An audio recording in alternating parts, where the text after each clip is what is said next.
hadir ke panggilan karena memang sedang di penjara. Kalau abang sendiri mendengar kabar tersebut memang benar nggak sih bang? Apa tuh? Revelino.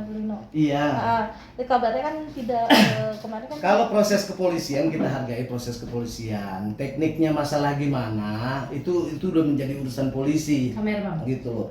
Kalau yang dibilang masalah dia posisi lagi di penjara kan kalau menurut keterangan klien kami kan emang posisinya di sana. Selanjutnya saya nggak tahu gitu. Makanya saya nggak pernah mau terfokus untuk itu gitu loh.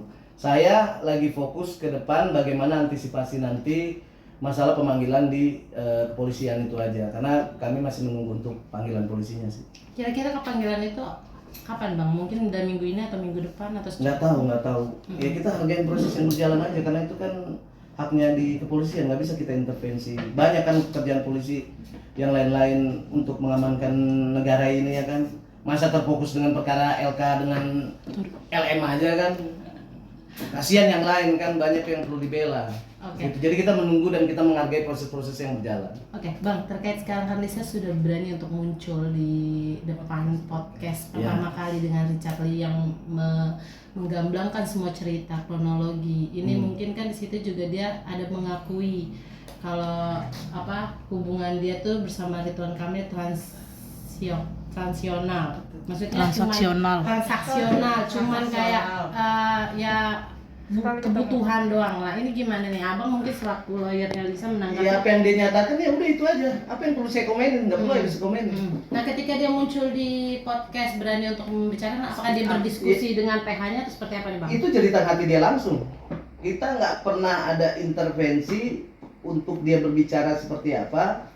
Itu keluar dari mulut dia langsung. Jadi tidak pernah kita atur, oh kamu harus begini, nggak ada. Dan kita pun untuk melakukan pembelaan dia ya berdasarkan input dari dia sendiri. Karena kan kejadian ini kan yang tahu tuh hanya LM dan RK dan Tuhan gitu. Jadi kita hanya sebatas cerita doang dan sebatas bukti yang ada, yaitu yang kita harus uji dan kita pahamin gitu. Kalau yang lain-lain ya itu jeritan hatinya dia sendiri. Berarti kalau misalnya dia untuk berbicara di publik lagi tidak ada diskusi dengan PH, apa ya bang? Nggak pernah, kita nggak langsungnya kan kalian lihat waktu pas kemunculan dia pertama kali natural kan, sampai mic saya aja direbut. Ya kan itu terjadinya natural. Kalau ada diatur kan pasti kelihatan gitu. Jadi kita nggak pernah intervensi klien kami gitu. Dia berbicara menurut pengalaman dan pengetahuan dia gitu.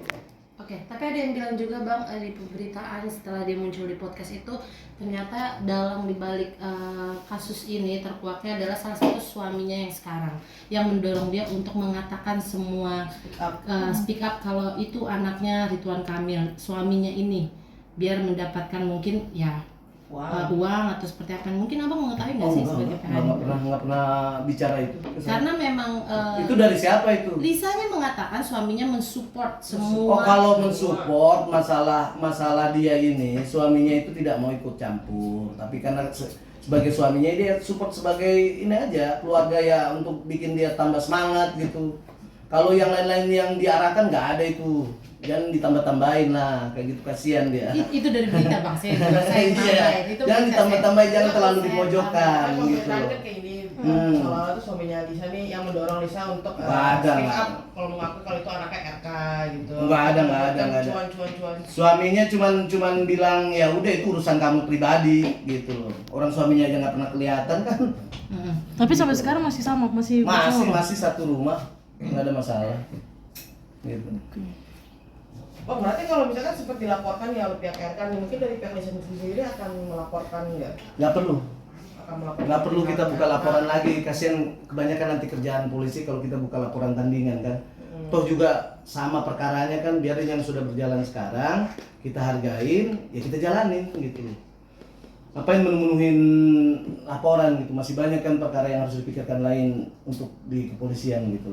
Jadi kita terfokus yang ini aja yang sudah dilakukan oleh pihak RK itu aja. Langkah hukum kita ya cuman keperdataan nanti. Tapi bang ini ada yang baru lagi di berita, katanya akte dari anaknya Lisa itu disebutkan nama ayahnya adalah ajudan RK. Ini apa menanggapi seperti apa nih dari PH Lisa? Teknis itu nanti aja lihat. Tapi itu benar memang adanya. Apa? Memang benar adanya Lisa mengajukan nama. Kalau menurut klien kami ya, Gitu. Cuman kan nanti itu bisa diuji nanti. Kenapa nih Bang alasannya dia memasukkan nama Aju dan RK? Nggak tahu, karena itu kan menurut dari klien kami gitu. Masalah itu pribadinya dia kan udah saya bilang. Permasalahan ini hanya Lisa dengan RK sendiri yang mengalami dan bagaimana nanti akan terbuka lebarnya dan terang ketika sudah berjalannya penyidikan di kepolisian. Gitu. Oke, Bang, ini Kalau kan sekarang kan masih banyak tebak-tebakan, Iya. banyak tokoh karakter baru yang dulu mungkin teman curhatnya si LM ini ya kan, terus terbuka sana sini ya nggak tahu lah temanya apa, ya biarin aja. Saya cuma menguatkan dia, udah nggak usah dipikirin gitu. Biasa itu. cukup ada rasa ketakutan nggak sih Bang belakangan ini mungkin setelah kemunculan dia pertama kali di preskon, lalu ada laporan RK, lalu Ayu Aulia juga melaporkan gitu. Nah saat ini kondisi Lisa ini cukup ada pressure dan ketakutan nggak sih untuk membuka kata-kata lagi dengan lantang seperti sebelumnya? Ya kalau masalah ketakutan pastilah. Namanya manusia nggak ada takutnya bohong lah. Semua manusia pasti ada takutnya gitu. Tapi yang jelas dia udah siap lahir batin untuk menghadapi semuanya. Sudah dia udah siap menerima konsekuensi semua gitu.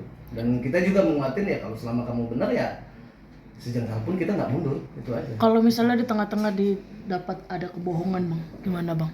Ya itu kan udah konsekuensi dia. Apakah tim kuasa hukum akan meninggalkan Lisa? Yang jelas kita akan tetap membela hak-haknya dia. Walaupun di tengah jalan ada kebohongan. Mau apapun nanti yang terjadi, kita akan tetap membela dia ke depan untuk hak-haknya dia. Gitu. Bang, berarti dengan adanya Revalina ini tidak menghalangi proses hukum, Bang? Nggak ada. Kalaupun dia mengaku sebagai ayah dari, misalnya mengaku ayah biologis dari anak yang sedang di Nggak ada berpengaruh itu, nggak ada pengaruh. Kita nggak fokus di situ, kita fokus perkara awal masalah LM dan RK. Gitu. Oke, Tes udah? DNA sendiri akan dilakukan nggak?